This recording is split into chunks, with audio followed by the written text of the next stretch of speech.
Come see us on tour in Los Angeles, Honolulu, Dallas, Texas, Baltimore, Atlantic City, Cohoes, New York, and Providence, Rhode Island. Go to jimmydore.com for a link for tickets, and only there. So I want to show you this guy.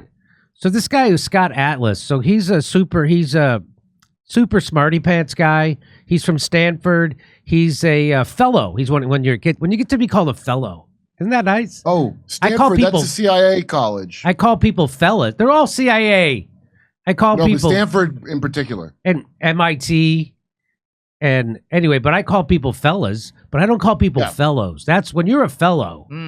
So he's a fellow at the Hoover Institution inside Stanford, I guess. So anyway, so he was one of the guys that was sane during COVID, and he worked for President Trump for a while, and of course he got shafted out. They forced him out because he was sitting there questioning their garbage. And in fact, he came on and he tweeted out that, hey, masks don't work. You know, like because there wasn't any science to base that on, that they do. Twitter removed his tweet of Trump coronavirus advisor that undermined importance of masks. And none of these asswipes who write these things over at CNN, Jeremy Diamond or Paul LeBlanc, none of them go, hey, is there any science to base this mask stuff on? Maybe we should do our own research. But they didn't. Just like Cuomo, what's his name? Not Andrew, but Chris Cuomo revealed they didn't look into anything. He goes, "Oh, we were lied to by the government and big pharma about ivermectin." Yeah, I know you're supposed to assume they're lying. That's what a news person does. That's your goddamn job. You start off with, of course, the government and big pharma's lying. I just have to find out where. Well, they would be lying about ivermectin. They'd be lying about masks. They'd be lying about lockdowns. They'd be lying about the vaccine transmission and contraction. They'd be lying about the infection fatality rate from COVID. They would be lying about where the virus came from. They'd be lying about funding the creation. There wasn't a thing they didn't lie about. These fucking dimwits didn't look into any of it. Any of it. None of it. Jeremy Diamond, Paul LeBlanc, they just repeated what they were told to, and that's how you get a job at CNN. That's how that works. And then when a guy from Stanford, who is a fellow, comes along, even him was like, nope, establishment said he's bad. Let's not take his... So anyway, so that happened. So now he has a podcast. Of course he does. Scott Atlas has a podcast now because he was sane during COVID. And guess what he found out? He's interviewing this woman. Now, how come I don't have her name written down? He's interviewing this woman. Her name is Harmeet. And she's going to tell us that California paid $25 million to a private organization to censor people like Scott Atlas. You want to hear it? Here it is. What it looked like for many years, and this is before the pandemic, was that these free speech so-called platforms, Facebook, Twitter, others, that they were populated by woke employees, woke CEOs, liberals, and they selectively censored people's speech. That was our user experience. And you knew if you got too far out there in favor of President Trump or used certain rhetoric or expressed certain views, you were likely to have your reach either throttled or simply you would be summarily executed from the public square. That was thought to be something, what it looked like. And I remember when this started, I was still at the Young Turks, and they had kicked Alex Jones off of all the social media platforms at once, including Apple podcasting things. And I'm like, well, obviously this is a conspiracy, coordinated conspiracy of the establishment social media companies in Silicon Valley to go after one guy. And I had a shouting match with an executive at the Young Turks on camera because he was for censoring Alex Jones in that manner. And my whole thing was like, are you crazy? If he's breaking the law, we have a Justice Department. We have attorney generals in every state.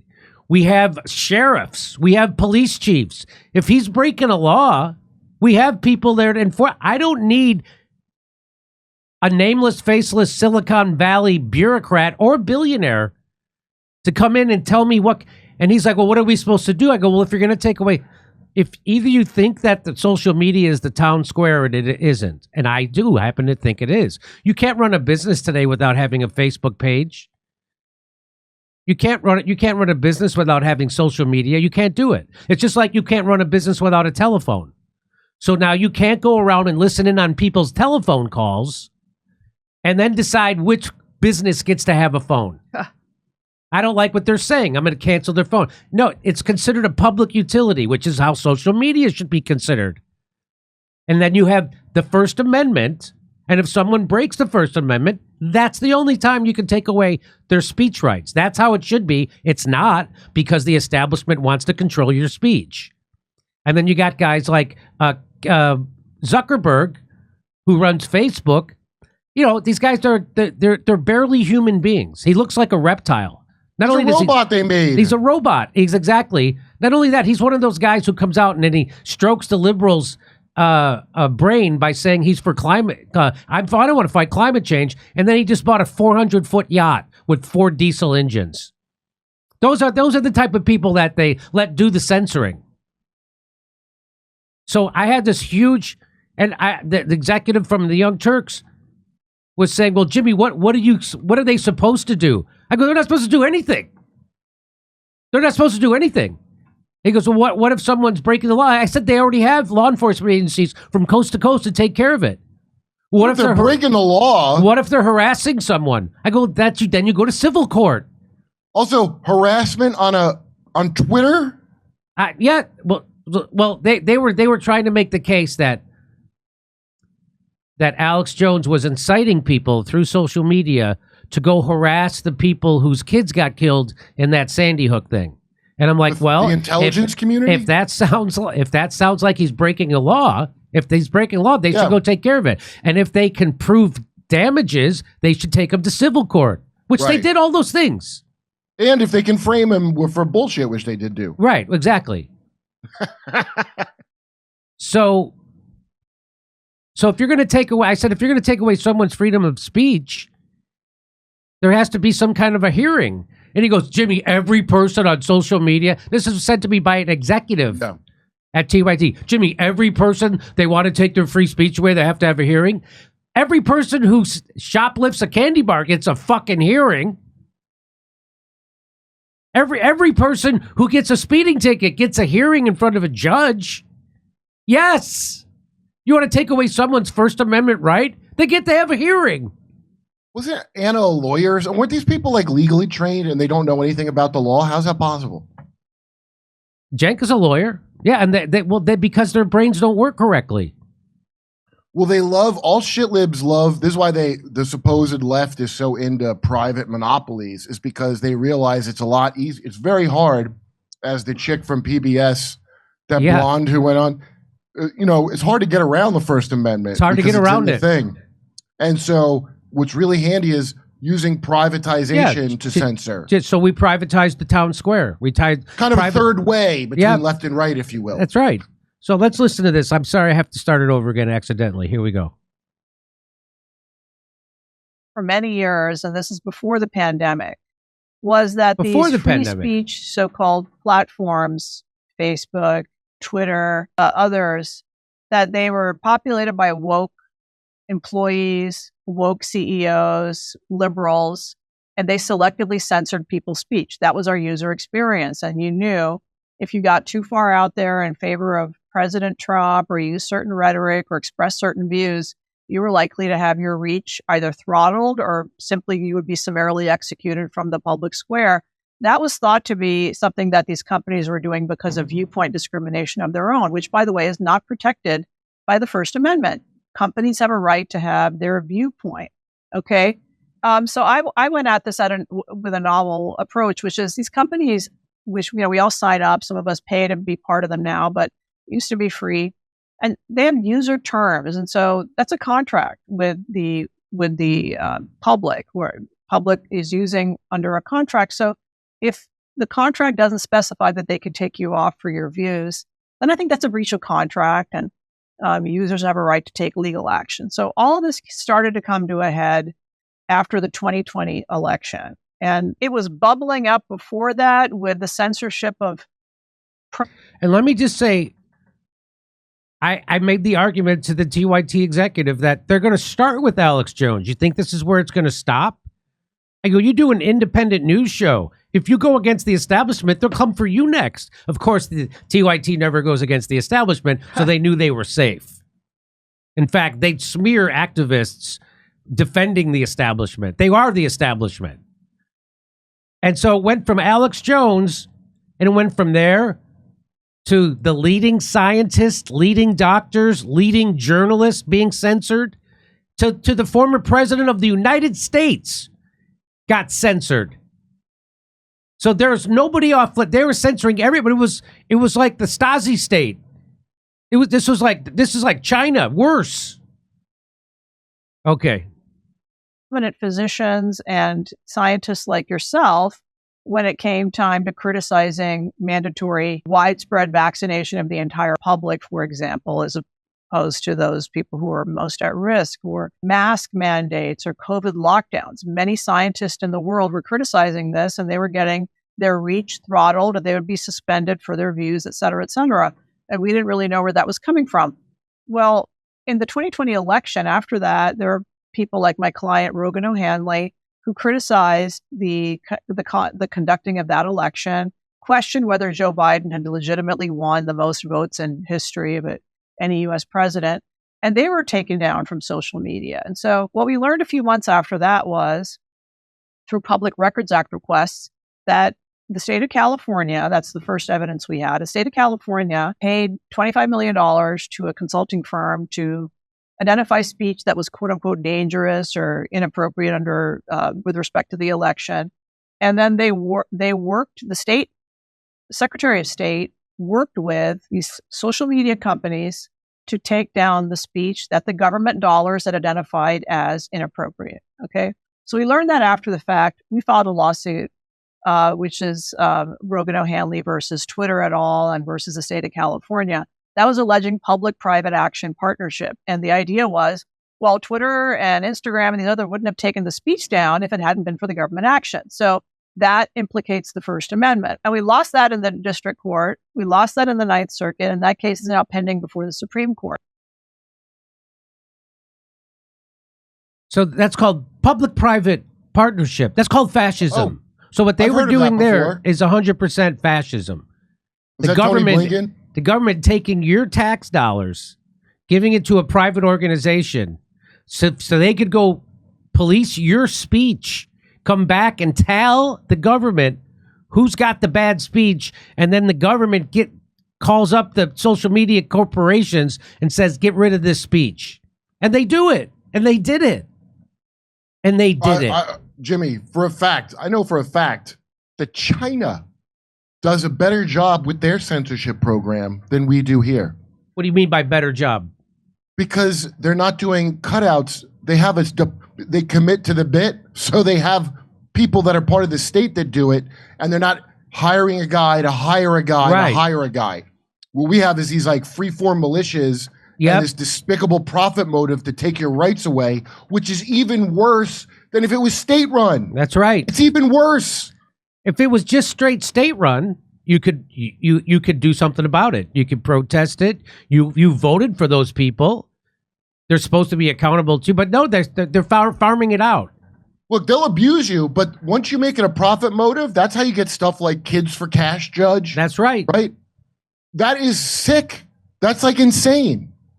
So we have all the censorship in China, and on top of it, Cash for Kids. By the way, Biden just pardoned that judge who did the Cash for Kids thing. Yeah, no, I know. The guy That's one of the stories I remember for a while. The guy was taking payoffs. We're gonna cover that today.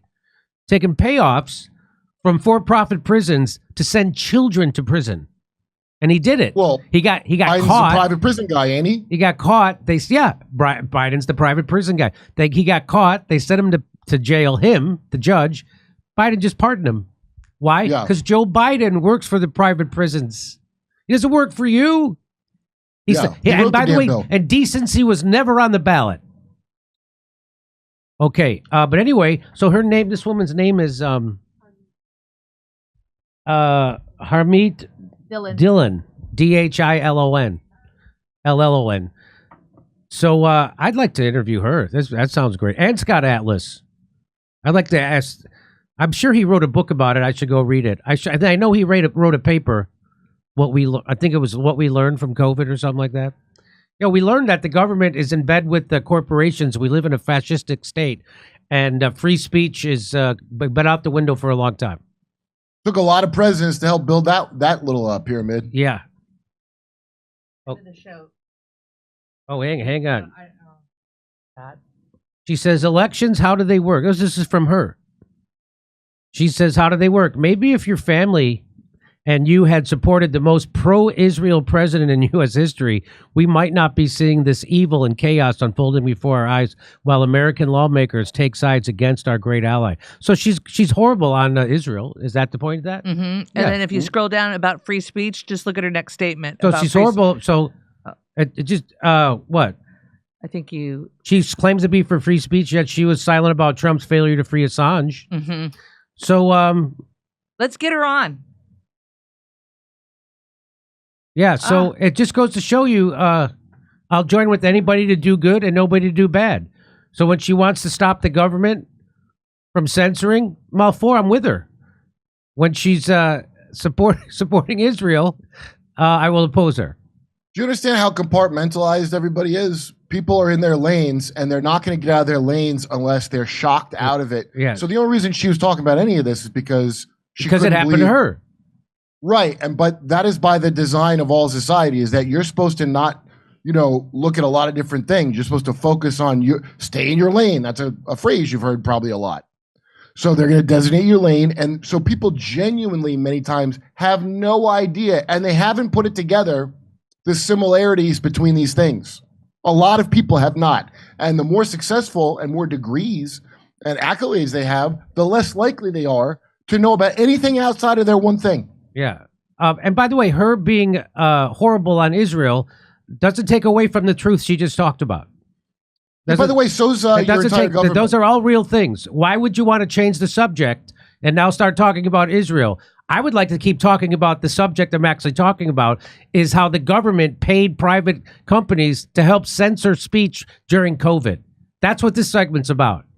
Yeah. Yeah. And by the way, you want me to talk about how she beat her kids too, or maybe you want me to talk about how she is a jaywalker? What else do you want me to talk about?